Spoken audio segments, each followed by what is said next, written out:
Pues muchas gracias a la Asociación de Estudiantes por una Economía Crítica, a ustedes por la asistencia.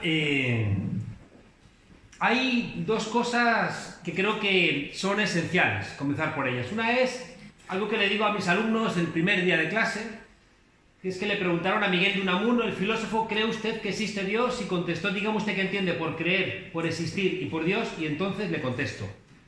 Porque a menudo utilizamos palabras y no nos ponemos de acuerdo. A veces alguien se considera liberal y en el fondo, si realmente leyera lo que escribieron los liberales del siglo XVIII o del siglo XIX, se quedaría asustado porque pensaría que son bolcheviques. Esa gente realmente no son liberales, son neoliberales. Y es muy importante diferenciar los conceptos para no liarnos, ¿no? Porque si no, al final los conceptos significan solamente lo que el poder quiera que signifiquen. Los conceptos políticos son conceptos en lucha, es decir, son conceptos que necesariamente están en conflicto. ¿La democracia de qué lado va a caer?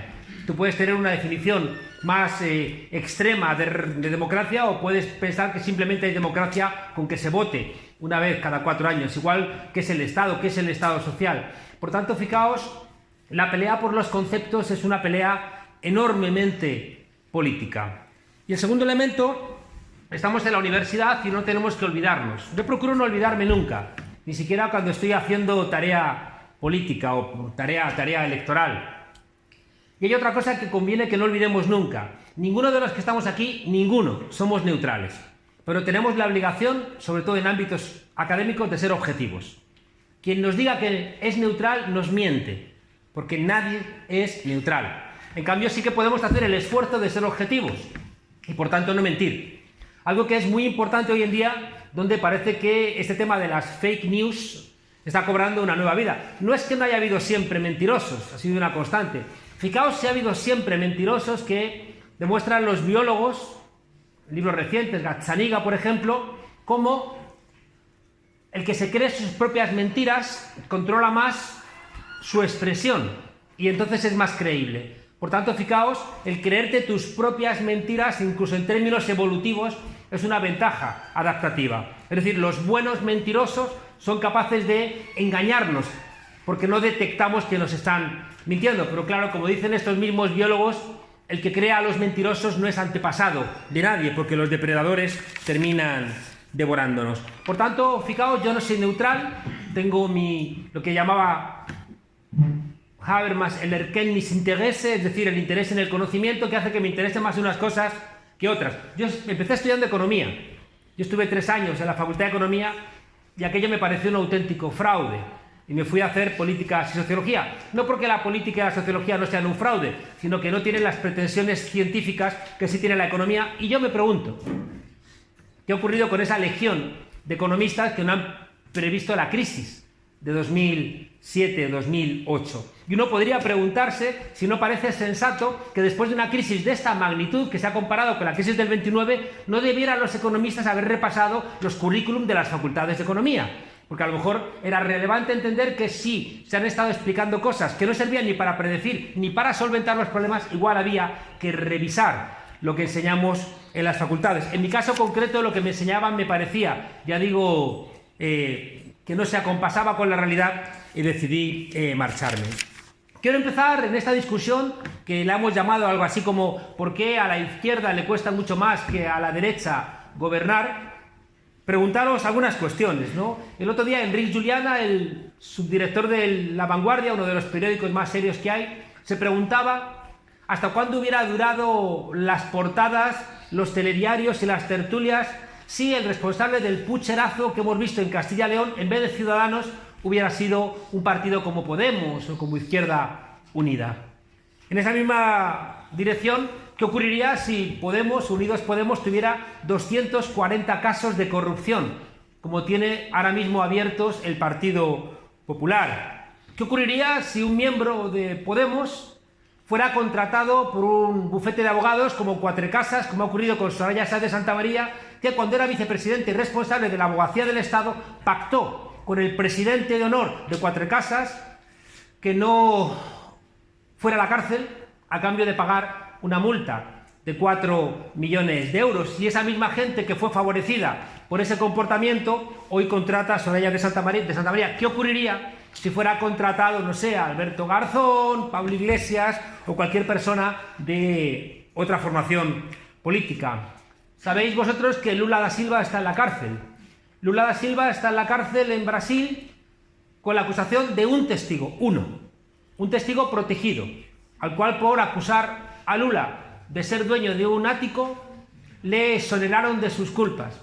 El juez, que en el juicio dijo: no tengo pruebas contra Lula. Ese soy yo. Ya. Poco de Fito y Fittipaldi. El juez que metió en la cárcel a Lula da Silva dijo en el juicio: no tengo pruebas de su culpabilidad, pero tengo el convencimiento de que es culpable. Hoy, ese juez que metió en la cárcel a Lula, cuando le sacaba 30 puntos de distancia en todas las encuestas, en todas, a Bolsonaro, después de la victoria de Bolsonaro, ha sido nombrado ministro de Justicia y de Interior. Es decir, el juez que ha encarcelado al tipo que sacaba 30 puntos de distancia a los demás en las elecciones ha sido recompensado por meter en la cárcel a Lula con el Ministerio de Justicia y de Interior. ¿Hay problemas en Venezuela? Muchos. ¿Es gobernable un país enfrentado como está Venezuela? Yo creo que no. ¿Es posible mantener las dos legitimidades, las de la Asamblea Nacional por un lado y la de la presidencia del gobierno por otro, sin ningún tipo de entendimiento? Yo creo que no. ¿Pero alguien me va a decir que realmente nos interesa en España los derechos humanos? ¿O cuando aparece todos los días en las noticias Venezuela es por otras razones? Porque si fuera por derechos humanos, están asesinando a miles y miles de personas todos los días, por ejemplo, en Yemen. Y las está asesinando Arabia Saudí, a la cual nosotros vendemos armas. Si realmente nos interesan los derechos humanos, y creo que nos debieran interesar en todos los países, nos preocuparíamos también por Marruecos. Nos preocuparíamos por el bombardeo de ayer de Israel a Gaza.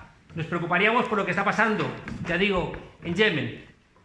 Todas estas preguntas es para que entendamos que si queremos hacer análisis, no tenemos por qué negar nuestra no neutralidad, pero debemos ser honestos y aún más en sede académica para intentar ser objetivos. Mirad, hay una gran discusión entre la democracia y lo que llamamos el gobierno representativo. La democracia viene de Grecia, como sabéis, con muchas peculiaridades, porque en el mundo griego eran ciudadanos solamente los varones. No eran ciudadanas las mujeres, no eran ciudadanos los esclavos, no eran ciudadanos los metecos, los extranjeros que tenían allí sus negocios. Eran comunidades con una pequeña comunidad, ya digo, a su vez, de ciudadanía. Pero es verdad que pusieron en marcha la democracia. Y hay una cosa que no se cuenta mucho, pero que conviene que no la perdáis de vista.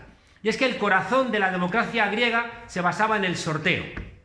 Había instancias representativas, claro, pero el corazón de la democracia griega se basaba en el sorteo. ¿Por qué?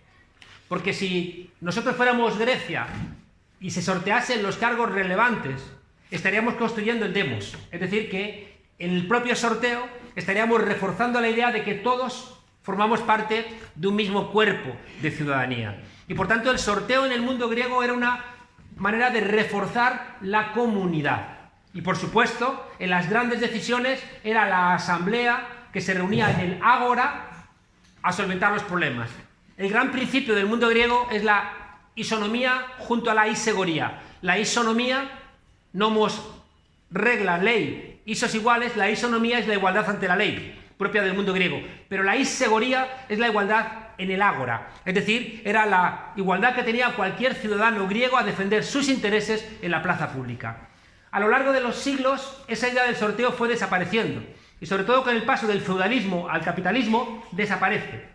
Y el consentimiento a los gobernantes ya no va a venir del hecho de formar parte todos de un mismo demos, sino que el consentimiento va a venir a través de las elecciones. Es el principio de la Revolución Norteamericana, no taxation without representation. Es decir, no vamos a pagar impuestos si no tenemos la posibilidad de estar en el Parlamento. El consentimiento, fijaos, ya no es por pertenecer al demos, sino que el consentimiento va a ser electoral. Y va a ser a través de las elecciones como la gente va a consentir con el gobierno. Esto es muy importante, que aquí hay muchas discusiones, porque durante mucho tiempo no lo olvidéis esto, durante mucho tiempo, hasta prácticamente finales del siglo XIX, podías votar, pero no podías ser votado. Es decir, en toda la teoría liberal es la gran discusión, por ejemplo, en el federalismo norteamericano, es la gran discusión en Francia, es la gran discusión en Gran Bretaña. Podías formar parte del pueblo para elegir, pero para ser elegido tenías que tener un determinado nivel de renta. Tenías que ser hombre, tenías que tener determinada edad. Y ahí la discusión real es que no todo el mundo podía ser elegido. Y por tanto, fijaos en esa idea del gobierno representativo, que es el nombre con el cual nosotros denominamos a nuestras democracias, no podía cualquiera ser electo. Hay que esperar al siglo XX para que eso ocurra. Hay una cosa que creo que es esencial que entendamos, para entender esta pregunta inicial de por qué le cuesta tanto a la izquierda y en cambio a la derecha le resulta tan sencillo. Y la pregunta importante es que ha habido una tensión histórica entre la teoría democrática y la teoría liberal. La teoría liberal se ha basado en los individuos.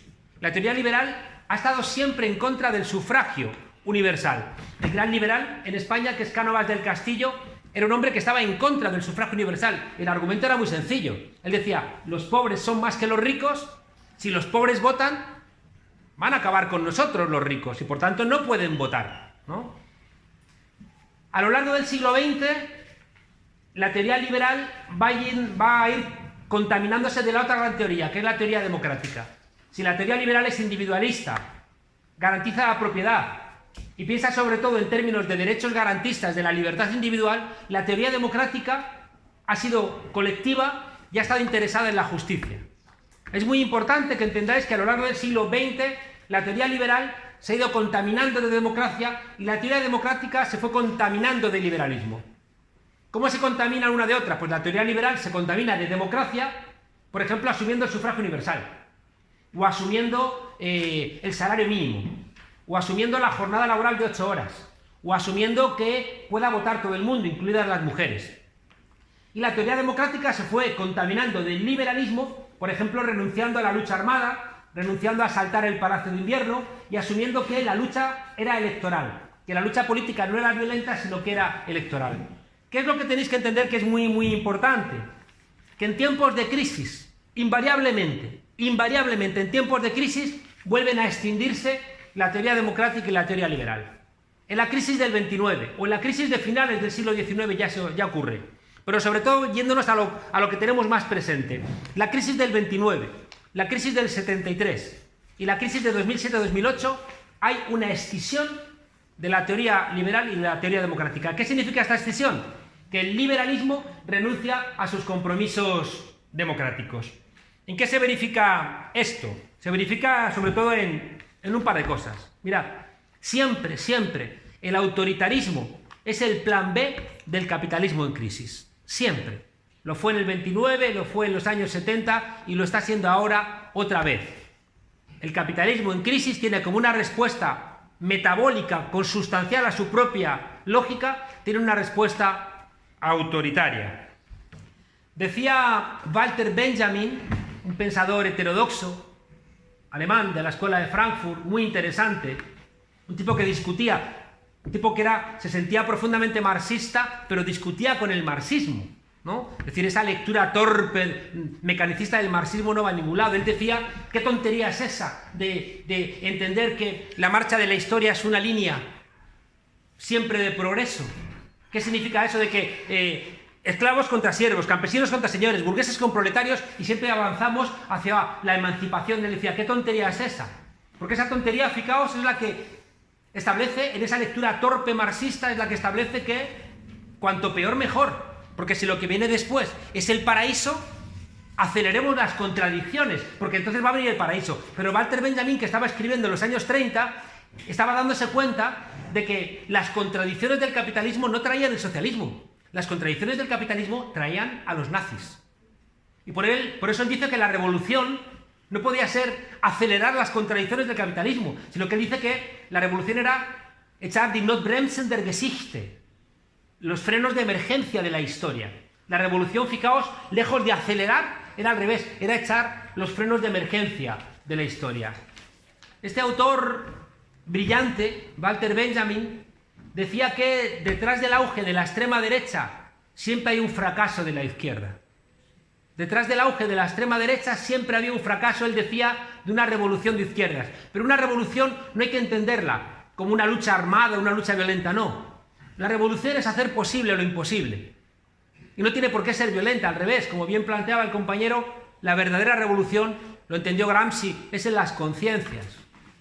Y fijaos, cuando tú quieres hacer un cambio y fracasas en el cambio, viene el monstruo de la extrema derecha. Y eso os vale a vosotros como gente joven. Estáis observando todas y todos una revolución en marcha, que es la revolución de las mujeres. La estáis observando, la estáis protagonizando. Os engañaríais si no entendéis que a toda acción viene siempre una reacción. Y que a la revolución de las mujeres, si fracasáis, vamos a encontrarnos con una contrarrevolución de la extrema derecha. Ya la estáis viviendo. La barbaridad de ayer de Pablo Casado diciendo que a las mujeres inmigrantes, si entregan en adopción sus hijos, no las íbamos a deportar, a las mujeres que estaban aquí irregulares, dicen, las mujeres irregulares, como si la regularidad fuera no tener papeles. El PP dice que si esas mujeres entregaban el hijo en adopción, se frenaba su expulsión. Y después corrigen, pero cuidado que la corrección es aún peor. La corrección les dice, no nos engañemos, que también la vamos a echar. O sea, nos vamos a quedar con los niños y luego al final, si la agarramos en una redada, la echamos, ¿no?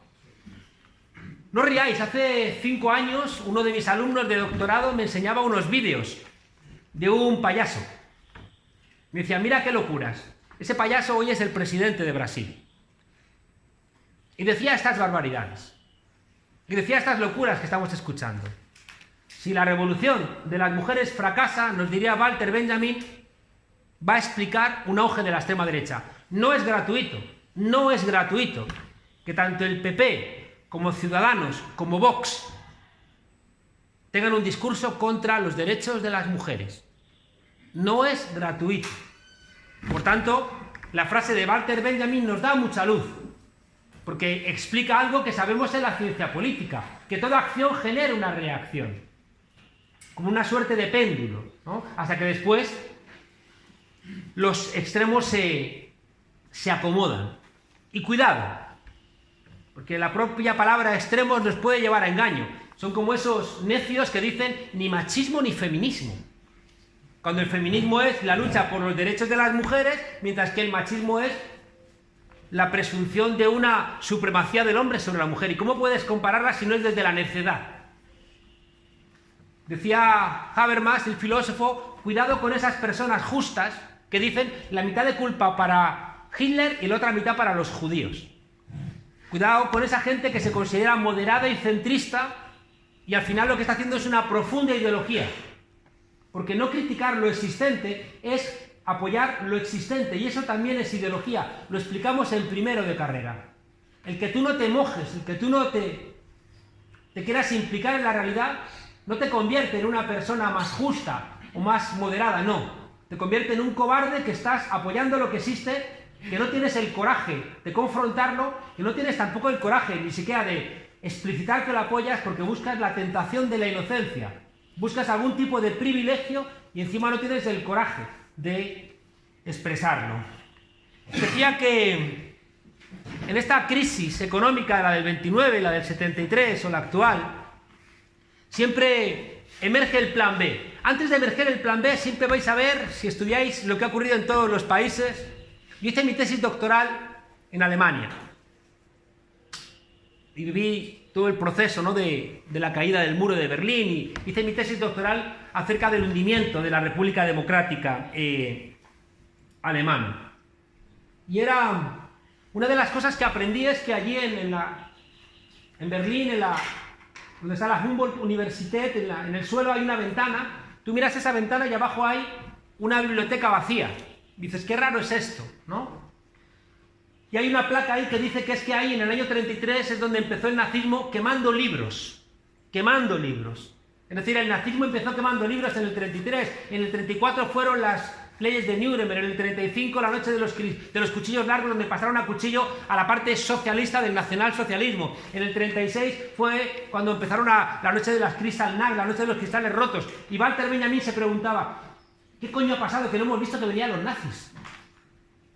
Si desde el 33 nos estaban dando pruebas.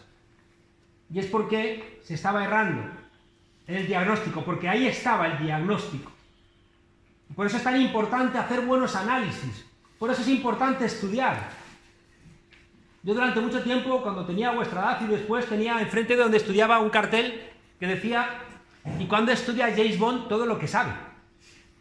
Porque yo veía una película de James Bond y el tipo se la pasaba en el casino, fornicando con todo lo que se le movía, bebiendo martini con ginebra, conduciendo coche, y decía, y en cambio al comienzo de la película aparecía el jefe del MI6 y decía, ¿sabes qué es esto? Y decía, sí, esto es una pistola con la cual mataron a Lazarina en el 17, hecha por un armero de Toledo en 1513.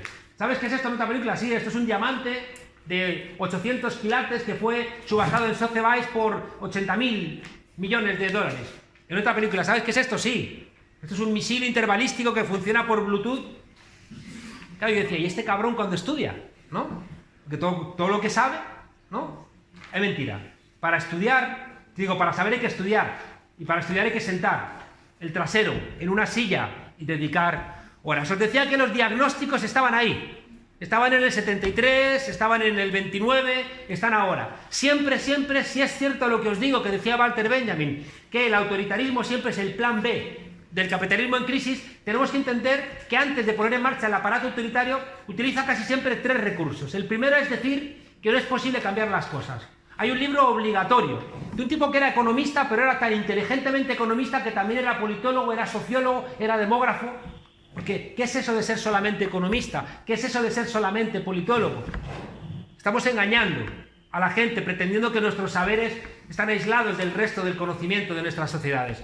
Albert Hirschman, uno de los economistas más brillantes, tiene un libro, creo que obligatorio para cualquier persona universitaria, que se llama Retóricas de la Intransigencia, donde demuestra que a lo largo de la historia siempre los argumentos han sido idénticos. Primero, no se puede. Segundo, en caso de que se pueda, lo vas a empeorar. Y en tercer lugar, en caso de que se pueda y no lo empeores, vas a romper otras cosas. Son los argumentos desde la Revolución Francesa para frenar los derechos civiles, los derechos políticos después y al final los derechos sociales. Son los argumentos que se escribieron en la Revolución Francesa, en la Revolución de 1830, del 48, en la Comuna de París de 1871. Los argumentos que se escribieron en la República de Weimar en el 19 o contra la Revolución Rusa. El primer argumento, gente, que viene de las universidades es: no se puede. Y allí van a aparecer los economistas o los juristas diciendo: es imposible, las cosas son lo que son. ¿Cuántas veces he discutido y me han gritado: esto es lo que hay, cuando se quedaban sin argumentos? Esto es lo que hay. Como el gran argumento que a mí me daba bochorno, escuchar a catedráticos gritando: esto es lo que hay, las cosas son así, ¿no? Sin ningún tipo de argumentación detrás, pretendiendo que su autoridad de mandarines les daba algún tipo de privilegio epistémico. El segundo argumento suele ser las grandes coaliciones. Es decir, que en esta suerte de juego trucado de dos grandes partidos que pretenden representar a todas nuestras sociedades, se ponen de acuerdo en una suerte de gran coalición para decirnos: fuera de lo que nosotros decimos no hay salida. El tercer argumento siempre, ya digo, desde los años 30, es buscar un insider que parece un outsider. Buscar a alguien de dentro que parece de fuera. Lo vimos con Hitler, lo vemos con Donald Trump. Un rico va a solventar los problemas de los pobres. Puede ser, o sea, como posibilidad, pero no suele ser real. Y ahí tenemos a los Macri, ahí tenemos a Bolsonaro. Aquí en España se presenta como un outsider, ¿cómo se llama este señor? Abascal, de Vox. Es un tipo que lleva toda la vida,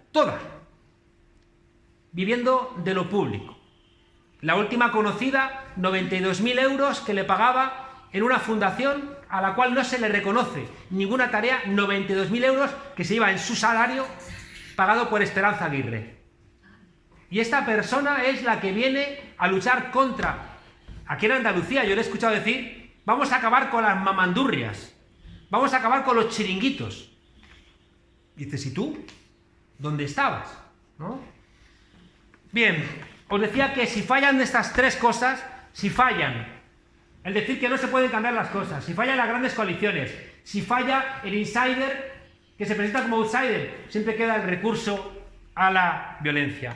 Y aquí os invito a que pensáis en Spinoza. Spinoza, el filósofo Baruch Spinoza, un filósofo de origen sefardí, plantea una cosa de absoluta actualidad, que ha dado mucha luz, por ejemplo, en todos los desarrollos de la neurociencia. Y es entender, él decía que las dos grandes pasiones humanas son el miedo y la esperanza. El miedo, fijaos, lo gestiona el hipotálamo, lo gestiona nuestro cerebro más primitivo. El miedo es lo que si aparece un león, rápidamente salimos corriendo. El miedo es lo que activa que tengáis 60 pantallas abiertas en vuestro ordenador, porque es el que te hace producir dopamina cuando ves que se mueve una hojita y nos produce placer abrir ventanas y ventanas y ventanas de esas que solamente desaparecen de nuestra vista cuando se colapsa el ordenador y no podemos recuperarlas.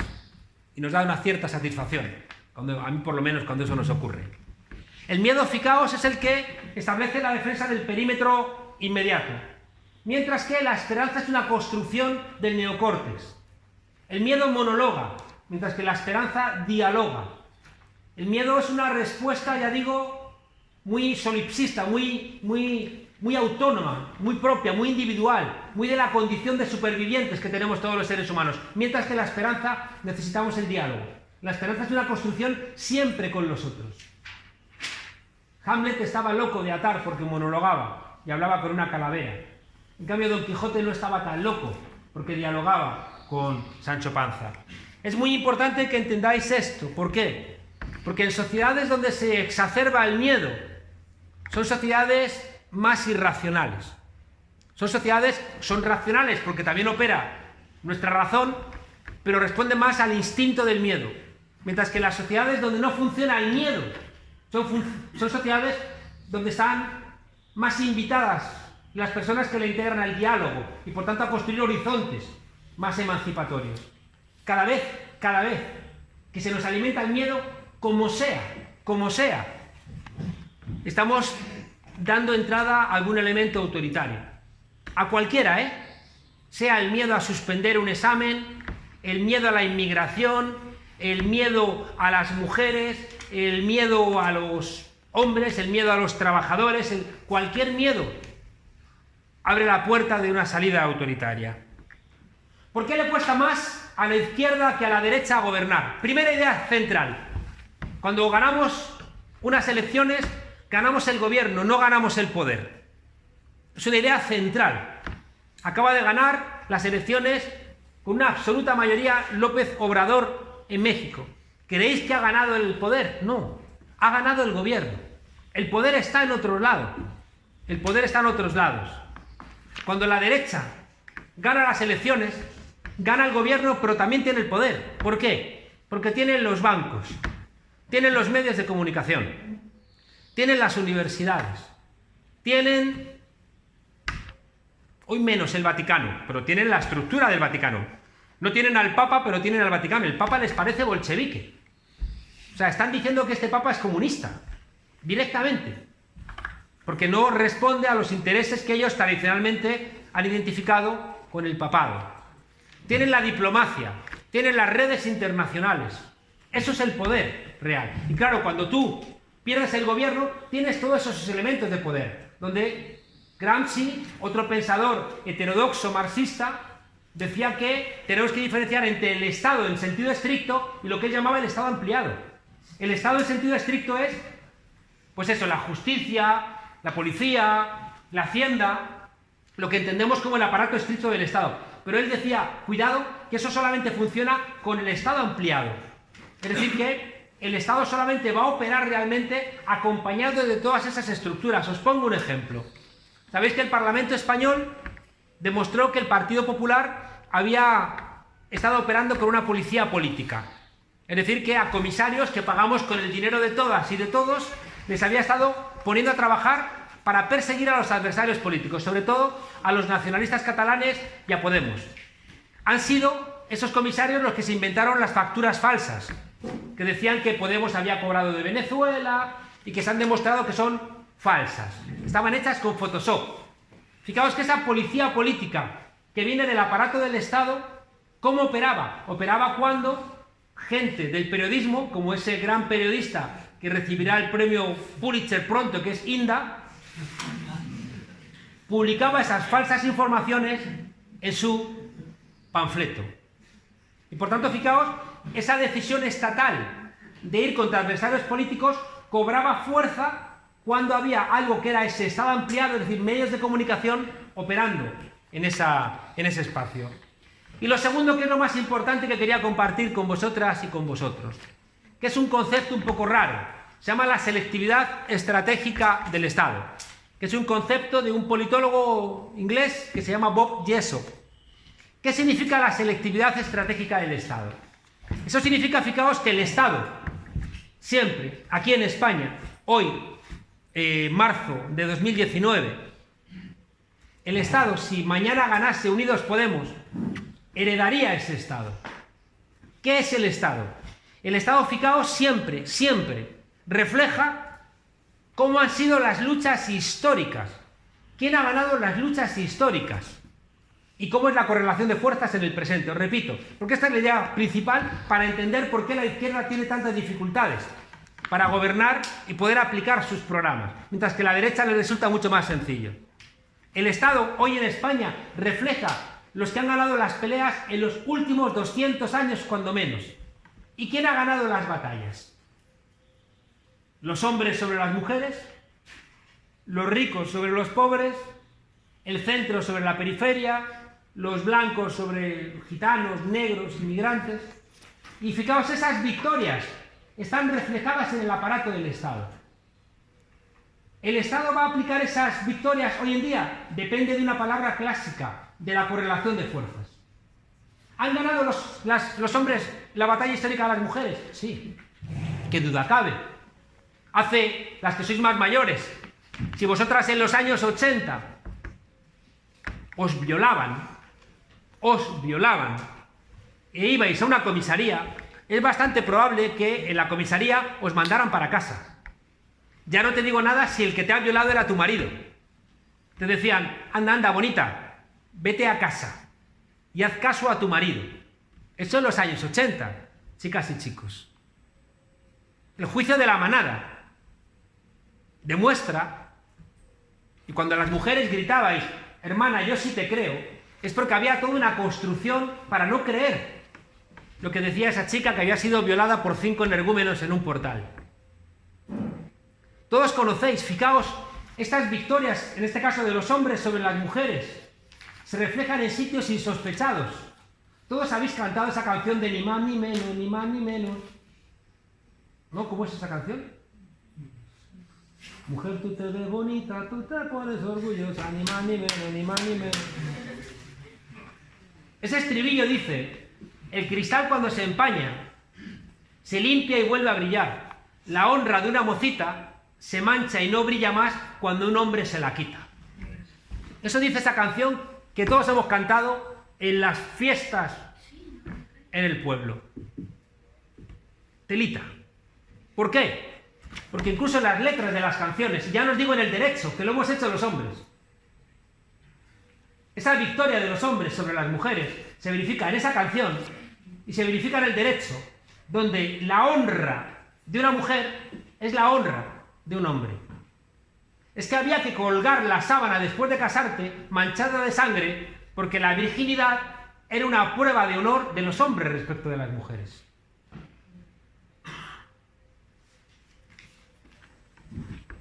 Si vais al Parlamento Español, en Madrid, vais a encontraros una sala donde están los cuadros de los reyes visigodos. No llevan mucho tiempo. 15 años o así. Los mandó colgar, los sacó del sótano del Museo del Prado, José Bono, el que fue el presidente del Parlamento Español. Eran cuadros pintados en la etapa de Isabel II, desde mediados del siglo XIX. En adelante, un poquito más tarde. Resulta que tú vas al Parlamento Español y ves los cuadros de los reyes visigodos y inmediatamente la vinculación es los reyes de España.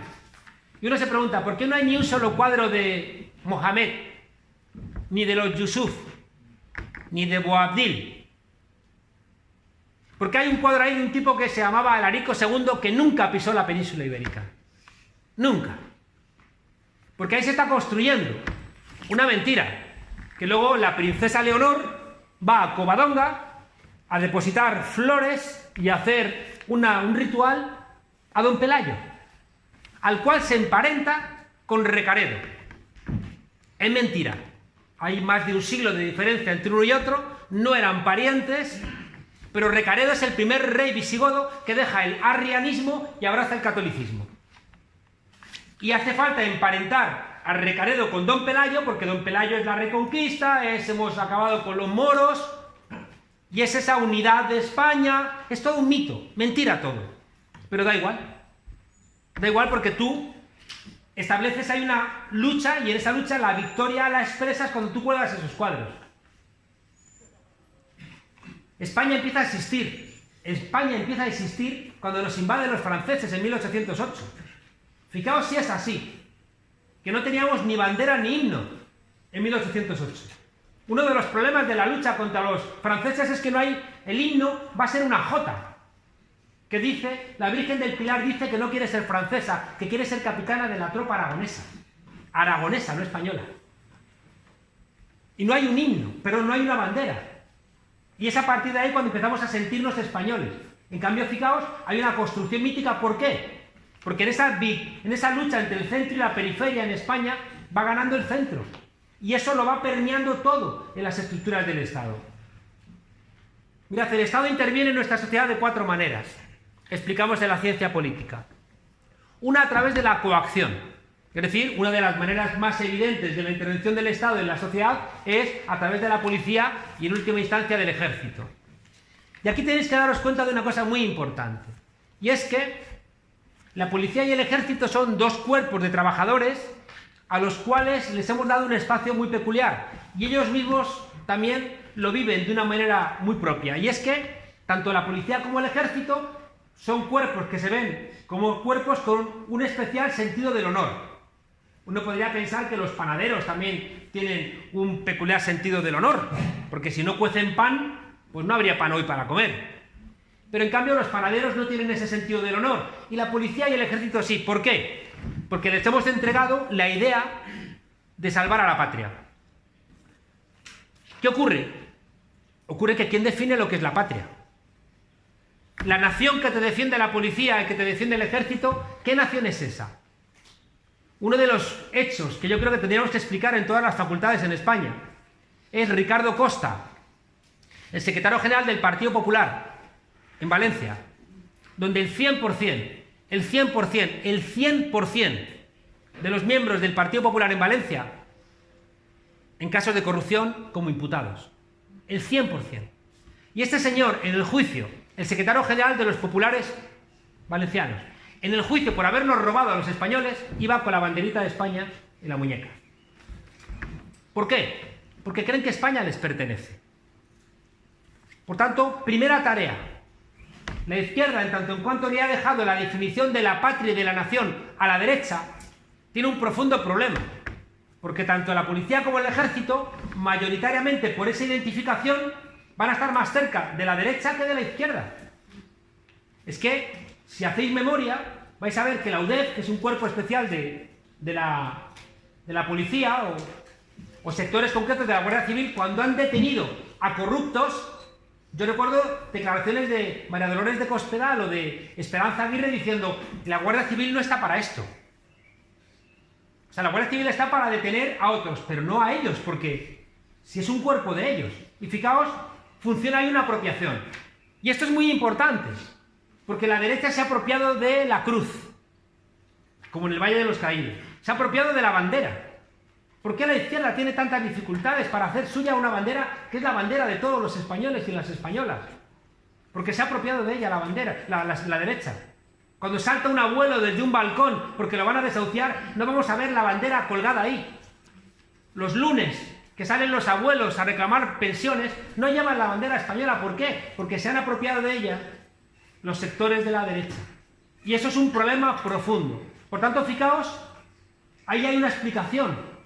Cuando el Estado interviene en la sociedad a través de la coacción, y la coacción tiene mucho que ver con la idea de patria, y la idea de patria la define la derecha y no la izquierda, ahí la izquierda tiene un problema. Segundo problema, la ley. La ley es la manera que tiene el Estado de intervenir en la sociedad más cotidiana. Claro, ¿y quién controla las leyes? ¿Quiénes son los notarios, los jueces? ¿Quiénes son los grandes bufetes de abogados? Os decía al comienzo, Cuatrecasas, que es uno de los grandes bufetes de este país, resulta que su presidente tiene un problema porque ha dejado de pagar 2 millones en impuestos, le pillan, le archivan la querella, la archivan y por razones que no me explico, la vuelven a sacar. A menudo esto ocurre por peleas internas. Y entonces le condenan y la abogacía del Estado, que tiene que defender los intereses, le ofrece, es verdad que siempre se suele hacer, le ofrecen pagar una enorme multa para evitar 20 años de cárcel. Y ese ese asesor fiscal, experto en asesoría fiscal, Emilio Cuatrecasas, contrata a Soraya Sáez de Santamaría, la vicepresidenta, para trabajar en ese bufete después de haberse beneficiado de ese intercambio de pagar 4 millones para no ir 20 años a la cárcel. Claro, si alguien no tiene esos 4 millones, va a la cárcel, obviamente. Por tanto, fijaos esa vinculación entre la ley y el poder económico, no lo tiene la izquierda. Los grandes bufetes de abogados, los que manejan los grandes litigios, están muy vinculados con esta realidad, ya digo, muy específica de determinados grupos sociales. Son lo que se define muchas veces como las puertas giratorias. Si tú no estableces algún tipo de control para que los funcionarios del Estado no puedan trasvasar al sector público con esa facilidad, te encuentras con que la ley, que es la segunda manera, junto con el dinero de intervención del Estado en la sociedad, está atravesada, ya digo, por este desequilibrio. El tercer elemento es, junto con el dinero y la ley, junto con el dinero y la ley, junto con la coacción y la ley, es el dinero. Que esto no nos detenemos porque es muy evidente. El que tiene dinero compra cosas. Decía Álvaro Obregón, un presidente mexicano, decía, nadie resiste un cañonazo de 10.000 pesos, ¿no? Hoy podríamos decir que nadie resiste un escopetazo, ¿no?, de 50.000 euros. Es decir, que con el dinero compras cosas. Con los dineros rompes partidos, compras voluntades, compras bufetes de abogados, compras prácticamente todo. Y el último elemento que os compete a todos los que estáis aquí, el último elemento de intervención del Estado en la sociedad es a través del conocimiento. Un elemento central son las universidades. Las universidades se convierten, fijaos, en espacios esenciales de la reproducción de nuestros estados. El Estado es el sitio por excelencia donde se separa el trabajo manual y el trabajo intelectual. El Estado es el espacio donde tú solamente puedes entrar a trabajar en el Estado, en los sitios realmente relevantes, si tienes estudios universitarios. Y por eso a mí me parece tan grave. Y no entiendo cómo la Universidad Española se ha callado. Me abochorno, yo que soy profesor titular de la Universidad Española, me abochorna que Pablo Casado se haya robado un máster y la carrera convalidada. ¿Sabéis que a sus compañeras que le habían regalado el máster las estaba juzgando una jueza en Madrid? Pero como él, al ser diputado, lo juzga el Tribunal Supremo, ese Tribunal Supremo donde leímos un tuit que mandaba Ignacio Cosidó diciendo, tranquilos que vamos a controlar el Tribunal Supremo por detrás. Ese control del Tribunal Supremo hace que 4 jueces de 5, el otro no, pero 4, absolvieran a Pablo Casado. Cuando una jueza había imputado y estaba juzgando a las tipas que se habían robado un máster. Que no vais a poderos robar ninguno de los que estáis aquí. Y que no es cualquier cosa. ¿Qué hacen colgados estos? ¿Qué hacen colgados estas orlas aquí? Es una vergüenza que haya colgadas orlas, cuando el secretario general del partido principal de la oposición de este país es un tipo al cual le han regalado un máster. y ha decidido la justicia que no los juzga. Cuando los másteres y las carreras universitarias son las que nos facultan para trabajar en el sector público, en el Estado. Da igual. Luego dicen, es que se enfada usted mucho. El conocimiento, la manera de intervenir del conocimiento en la sociedad tiene tres grandes espacios. Uno es las universidades. Antes os decía, ¿qué enseñamos en las facultades de economía? ¿Qué enseñamos? Ayudamos a entender con ojos críticos la economía para entender las crisis. Damos herramientas para que no se hagan barbaridades. ¿Qué es eso de que haya una asignatura de ética? Cuando la ética, ¿qué pasa? ¿Que no es transversal a todas las asignaturas? ¿Cómo es posible que sigamos explicando lo que nos ha llevado a la crisis? ¿Cómo es posible que no haya habido ninguna reflexión, ni de estudiantes ni de profesores, acerca de los currículum de las facultades de economía? ¿Por qué explicamos en las facultades de Derecho un derecho que es profundamente conservador? Y tenemos dificultades para explicar, por ejemplo, críticamente la Constitución. ¿Qué estamos explicando, ya digo, en la universidad, sino reproducción del sistema? El segundo elemento de conocimiento, los medios de comunicación. ¿Qué voy a contaros de los medios de comunicación? Sería para dedicar horas y horas. Yo voy a los medios de comunicación, me preguntan, ¿y qué haces? Ayer estuve en Ana Rosa Quintana. Yo siempre digo que los revolucionarios antes iban a la sierra para defender sus democracias. Hoy vamos a los platós de televisión a defender ideas que es que si no, es como si no hubiera espacio para poder defender ese tipo de cuestiones. ¿Es agradable estar ahí? No. ¿Degrada? Pues yo creo que un poco. ¿Tienen profundidad los argumentos? Pues no mucho, pero lo ven millones de españoles y de españolas. Y por tanto, si no estás en esos espacios, ¿dónde vas a estar? Siempre cuento que una vez pillaron a un obispo en un burdel y uno que era de su ciudad dijo, pero padre, ¿usted aquí? Y le contestó el obispo, hijo, tengo que estar donde está el pecado. ¿No?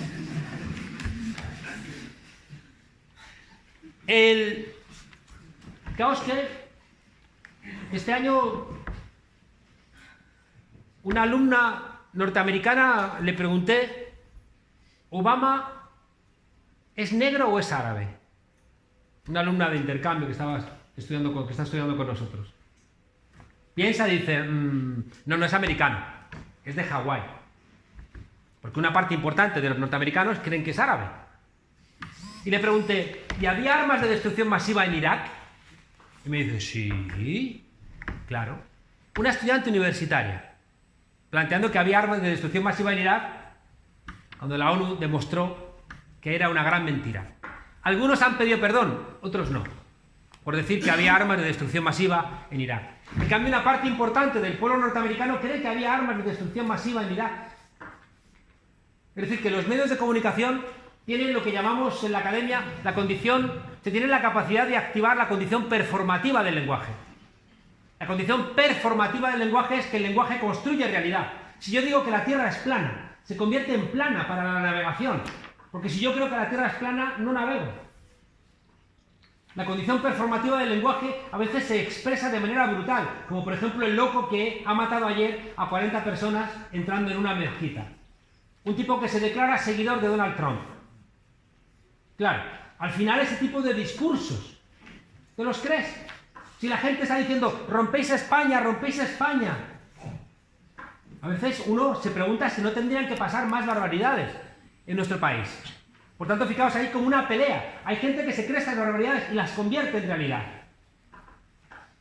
Y algo que no estamos atendiendo y que es el último libro, el de Nuevos disfraces del Leviatán, es el penúltimo. He sacado recientemente un libro que se llama La izquierda que asaltó el algoritmo. ¿Por qué? Porque creo que la reconstrucción del pensamiento de la izquierda tenemos que aplicarla al siglo XXI. Y hoy las decisiones se están tomando en el ámbito de las redes, en el ámbito del Big Data, en el ámbito de los algoritmos. Y si no controlamos ese tipo de realidades, la emancipación va a ser un horizonte inalcanzable. Yo recuerdo una vez en una reunión, una señora que tenía estudios universitarios se me acercó Era una reunión y venía gente a preguntarme, era cuando estaba empezando Podemos. Ya bueno, ya que estás aquí quiero hacerte una pregunta. Y me dice, ¿es verdad que vais a abolir la Navidad? Yo le dije, mire señora, mientras que el niño Jesús siga demostrando buen comportamiento, no tenemos ningún tipo de plan al respecto. Pero es que aquí ha funcionado y seguramente madres, padres, abuelos, abuelas estaban convencidos de que Podemos iba a abolir la Semana Santa. Y se decía, van a abolir la Semana Santa. Y dices, ¿qué se estoy diciendo? ¿No? Pero fijaos, al final esta condición performativa opera. Voy terminando. ¿Por qué resulta tan difícil? Os he dicho, fijaos, que el Estado en España, por cómo se han solventado las luchas históricas, tiene 3 sesgos muy fuertes. 4 sesgos.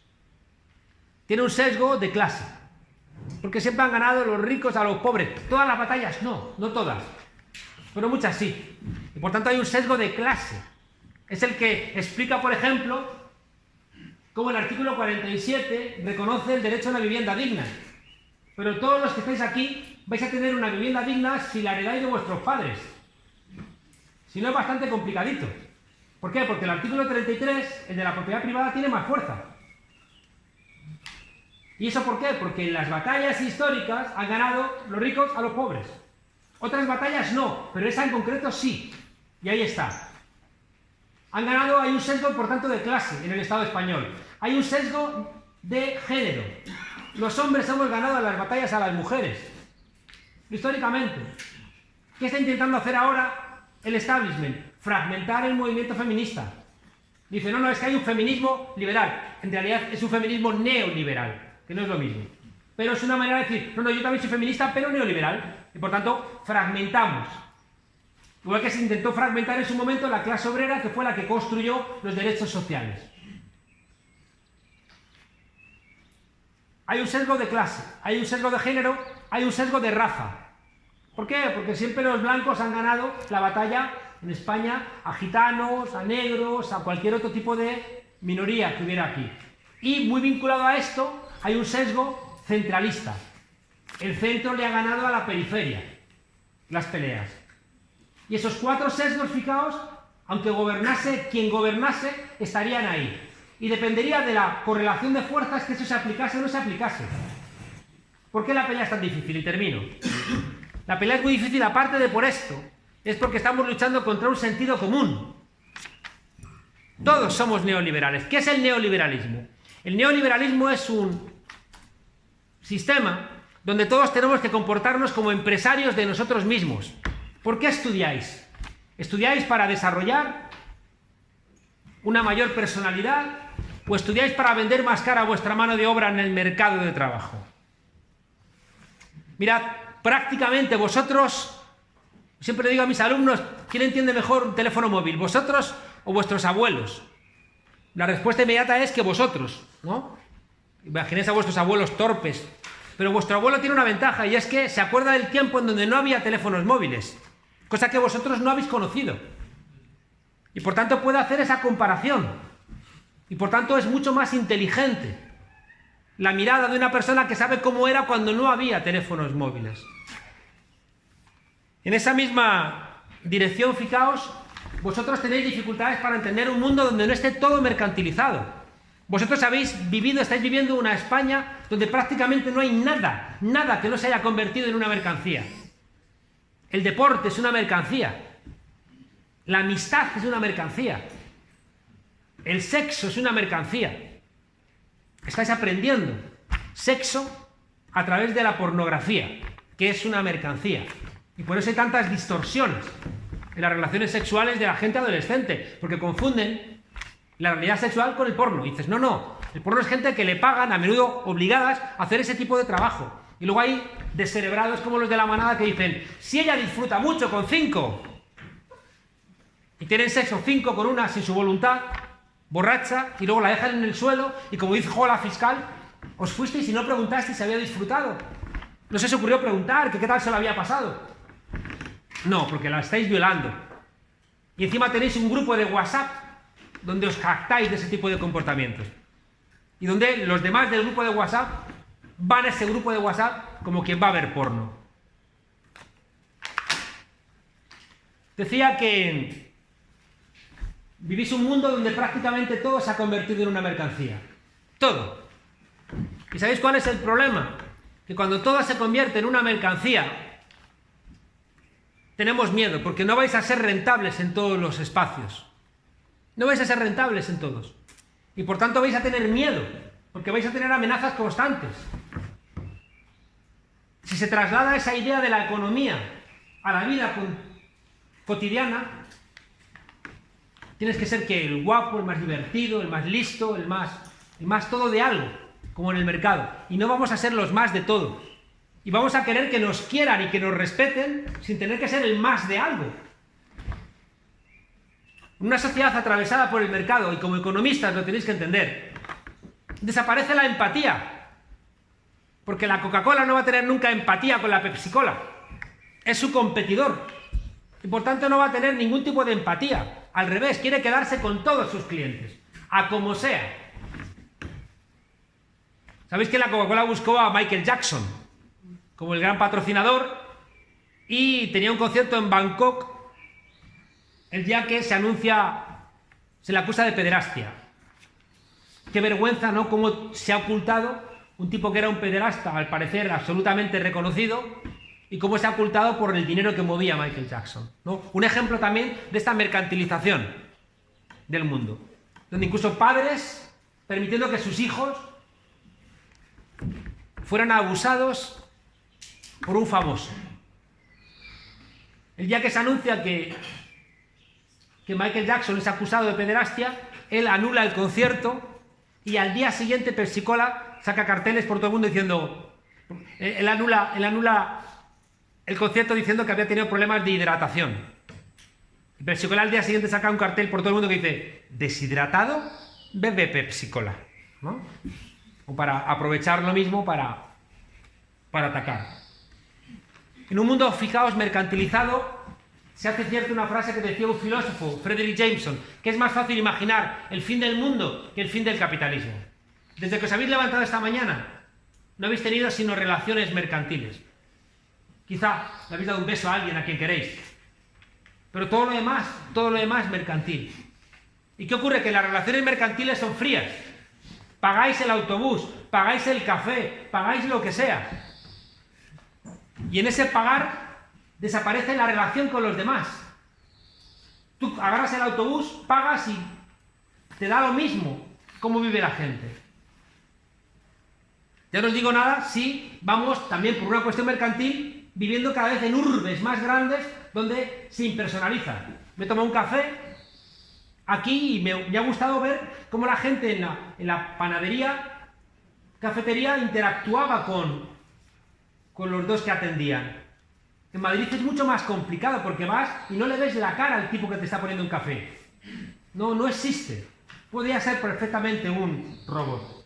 Segundo elemento de por qué es tan difícil pelear. Primero, ya digo, porque vivimos en un mundo mercantilizado. En segundo lugar, por la crisis del trabajo. Los trabajos no duran ya ni 3 meses de media, los nuevos contratos.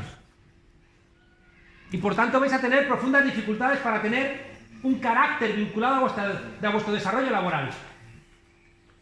Y el tercer elemento, que os invito a que lo penséis, vivimos todos en burbujas culturales. Vivimos todos en espacios donde no nos preguntamos de dónde viene lo que nos alimenta, de dónde viene el agua que bebemos, a dónde va la basura que generamos.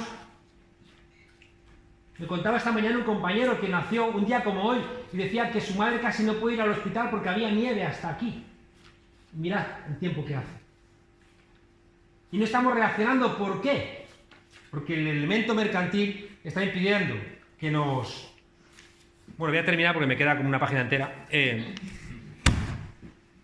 Termino diciéndoos que o hacemos buenos diagnósticos o creo que no vamos a ningún lado. Me gusta contar algo que aprendí en una novela de Howard Fast que se llama Espartaco, donde se explica cómo es posible que Espartaco, que era hijo y nieto de esclavos, levantase a los esclavos en el primer tumulto exitoso contra el ejército más poderoso de la época. Espartaco era hijo y nieto de esclavos, estaba en la mina, se ponen de moda las peleas de gladiadores, lo sacan de la mina y lo llevan a la escuela de gladiadores de Léntulo. Y él está contento porque le golpean menos, le dan latigazos pero menos, le alimentan mejor y va a poder por lo menos morir matando, por lo menos defendiéndose. Le parece que ha mejorado su vida. Pero a la escuela de gladiadores llega Craxio. Craxio era un galo que se había levantado y en vez de crucificarlo, que era lo que hacían con los esclavos que se levantaban, lo llevan a galeras, porque se levantaban muchos esclavos y como economistas sabéis que no era rentable crucificarlos, lo llevan a galeras y sacan un dinerillo. El problema es que como se ponen de moda las peleas de gladiadores, lo sacan de galeras para ir a morir. A la escuela de gladiadores dicen, va a morir igual, no hay problema. La cuestión es que cuando llega a la escuela de gladiadores ve que Espartaco tiene madera de líder. Y entonces un día se acerca a Espartaco, que ve que tiene liderazgo y le dice, oye, yo una vez fui libre. Y Espartaco no entiende la expresión libre, ¿qué dices? Yo una vez fui libre, no. ¿Qué significa? Que matamos a los soldados. Pero vendrían más, los matamos. Pero vendría una legión de Roma, los matamos. Entonces Espartaco como en shock dice, ¿pero qué pasó entonces? Dice, pues que durante 3 meses vivimos juntos en comuna. Comuna viene de comunis. Comunis es lo contrario de inmunis. Inmunis es lo que no te afecta y comunis es lo que te afecta, ¿no? Dice, durante 3 meses vivimos en comuna, donde todo era de todos. Y Espartaco empieza lo que yo llamo la ecuación de la transformación. El dolor, el latigazo, le empieza a saber diferente, porque sabe que podía no haber látigo. El dolor se convierte en conocimiento, doler, saber. Espartaco sabe que el latigazo ya, y empieza a interrogarse por qué me dan latigazos, podía no haber, me están disciplinando, y empieza a poner en marcha un proceso de no me gusta esto. Tercer elemento, doler, saber, querer. Él quiere acabar con los latigazos. Y entonces empieza a darle vueltas, yo quiero acabar con esto, solo no puedo, y empieza a activar el momento político. Reúne a todos los esclavos y les dice, cuando están dormitando los soldados después de la comida, mirad a vuestro alrededor y decidme una sola cosa que sea vuestra. No, primero les pregunta, mirad a vuestro alrededor y decidme una sola cosa que no hayáis construido vosotros. Y miran a su alrededor y dicen los esclavos, todo lo que hay aquí lo hemos hecho nosotros, todo. Y le dice, mirad otra vez y decidme una sola cosa que sea vuestra. Y los esclavos miran y dicen, nada es nuestro. Y entonces Espartaco toma una frase del manifiesto y dice, entonces en la revolución no tenemos nada más que perder que nuestras cadenas. Doler, saber, querer, poder. Y entonces convence a los esclavos y llegas al final, hacer. Doler, saber, querer, poder y hacer. Si tú no transformas el dolor en conocimiento, no vas a llegar a la transformación. Y por eso, fijaos, es tan importante, en esto que os digo de impedir que gestionemos de manera diferente en nuestros países, es muy importante que la gente no transforme el dolor en conocimiento. Es mucho mejor que estéis viendo en bucle series de Netflix, a que os hagáis preguntas que os puede llevar a la desobediencia. Y como Netflix sabe mejor que vuestras parejas y que vuestros amigos cuáles son las series que os gustan, igual que Mark Zuckerberg sabe mejor que vosotros cuáles son vuestros gustos, nuestros gustos, porque se lo hemos contado. Se lo hemos contado navegando por internet. ¿Cómo ha ganado Trump las elecciones? ¿Cómo las ha ganado el Brexit? Mandando mensajes personalizados a cada uno. Sabe los que somos hipocondríacos, los que tenemos miedos por alguna parte de nuestro cuerpo, por alguna enfermedad, por si nos hemos quedado embarazadas, por si tenemos un cáncer. Lo saben todo. Y lo saben además, saben lo que estamos sintiendo en cada momento, porque lo estamos trasladando. Cuando borráis un jodido tweet, cuando borráis un jodido WhatsApp, ellos saben que lo has borrado. Y van a analizar qué significa que lo hayáis borrado. ¿Qué hay detrás? ¿Qué sensaciones? ¿Qué sentimientos? Nadie nunca en la historia de la humanidad, ni el Mossad, ni la CIA, ni el KGB juntos, tenían tanta información como la que hemos regalado hoy. Regalado a través de Facebook, WhatsApp, Instagram, Gmail, etc. Esa información la tienen. Y por tanto la capacidad de manipulación es infinita. Y por tanto, fijaos, si no somos capaces de convertir el dolor en conocimiento, no vamos a transformar las cosas. Y por eso es tan difícil, que estamos luchando contra un sentido común. Si yo os preguntara cuál es vuestro modelo de vida, me vais a decir que vuestro modelo de vida está vinculado solamente a cuál va a ser vuestra pauta de consumo. Y según lo que podáis consumir, ahí va a estar medida vuestra felicidad, porque no somos capaces de ver ninguna posibilidad alternativa a esa.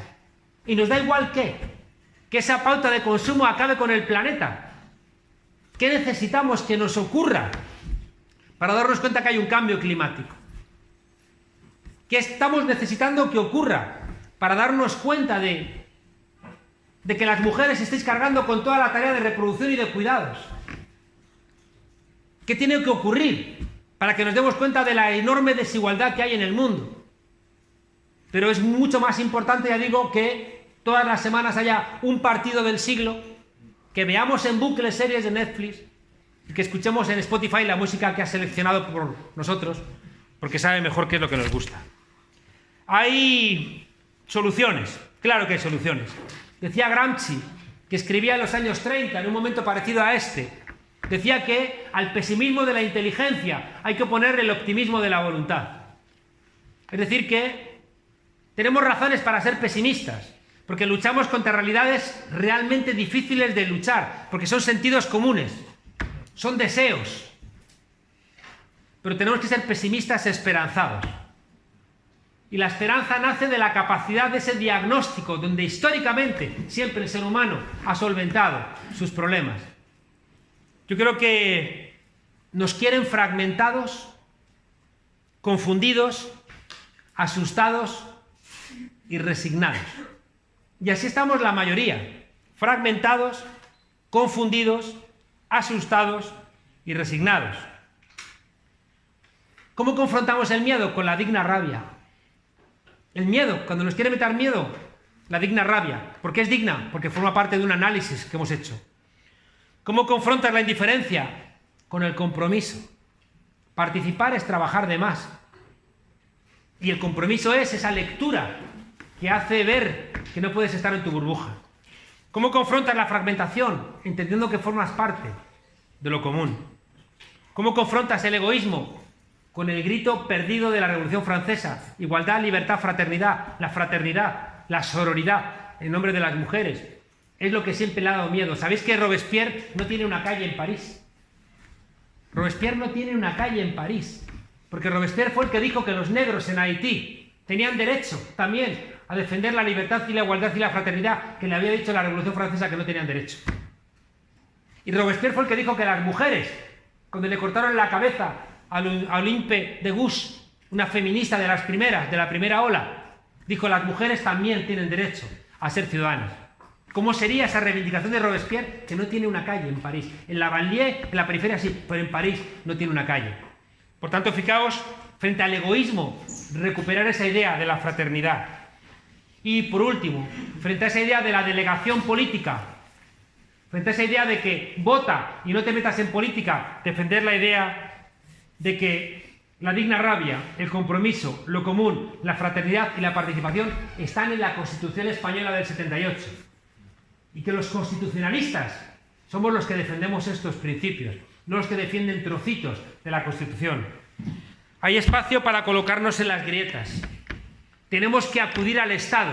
Habéis perdido muchos elementos de emancipación con lo que ha pasado en Andalucía, donde un 41% de los andaluces y las andaluzas se quedaron en casa el día de las elecciones. Un 41%. Hay que colocarse en las grietas que deja el sistema. Hay que hacerse con los aparatos del Estado, porque si no tienen el poder y el Estado. Y hay que estar en las calles. Una de las cosas que se aprende cuando uno mira la evolución de la teoría democrática es que la teoría democrática nace de las calles. La conclusión final es una cosa que dijo Bertolt Brecht. Dijo que todo este proceso es un proceso de estudio, de diálogo, de debate, de lucha, que genera consciencia. Y decía Bertolt Brecht que solamente los pueblos con consciencia son los pueblos que tienen esperanza. Muchas gracias.